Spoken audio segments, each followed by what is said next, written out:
Hello, this is Scott. Welcome back to my YouTube channel where I cover a variety of different data science and analytics topics. Today I'm continuing my series based on our book that was just released. And so we'll jump right into it and want these to be pretty short, to the point. So today we're talking about spurious correlations versus hidden or lurking variables. The reason I'm doing this is, and the reason it was covered in the book, is the fact that people misunderstand whether you have a happenstance or just a non-causal relationship versus a causal relationship. And I'm going to dive way deep into this later. But for predictive analytics,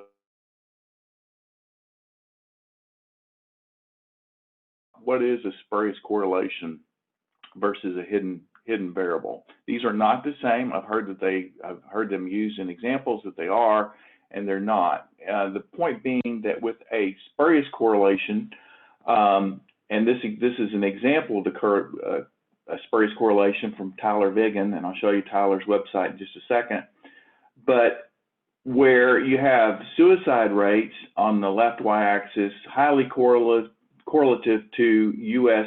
spending on the right axis, and so this is statistically significant.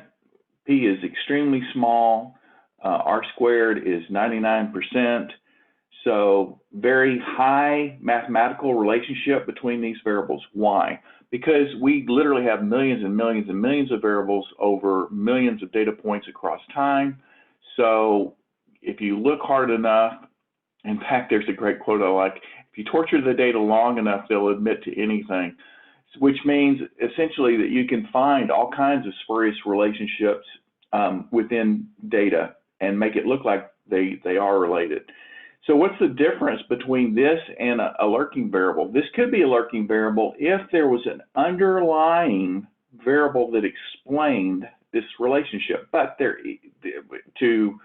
from what I can tell, suicides and U.S. spending, there's not necessarily a lurking variable, but you can certainly search for one. So what's the difference? Oops.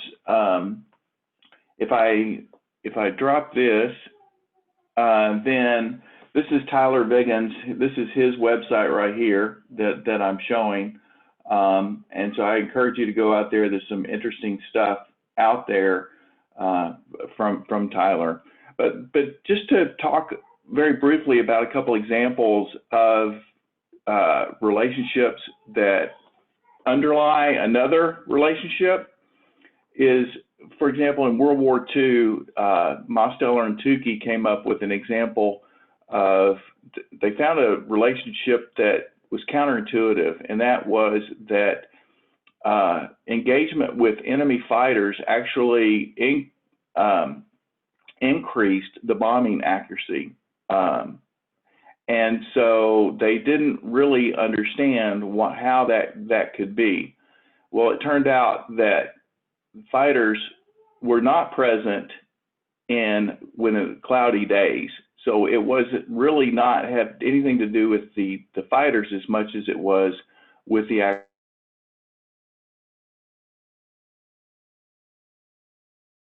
wasn't in the original study.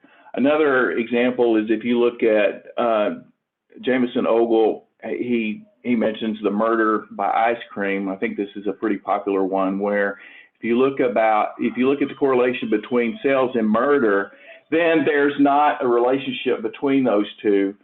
And so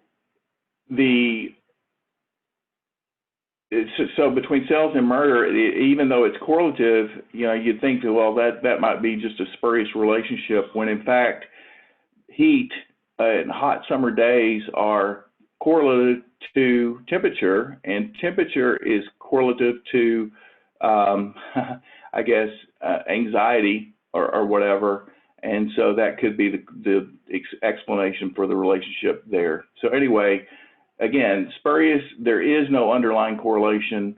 A lurking variable, there is, and whether you know that relationship or not, that's the point. So anyway, I'll stop there, and hopefully you can join me next time. Thanks.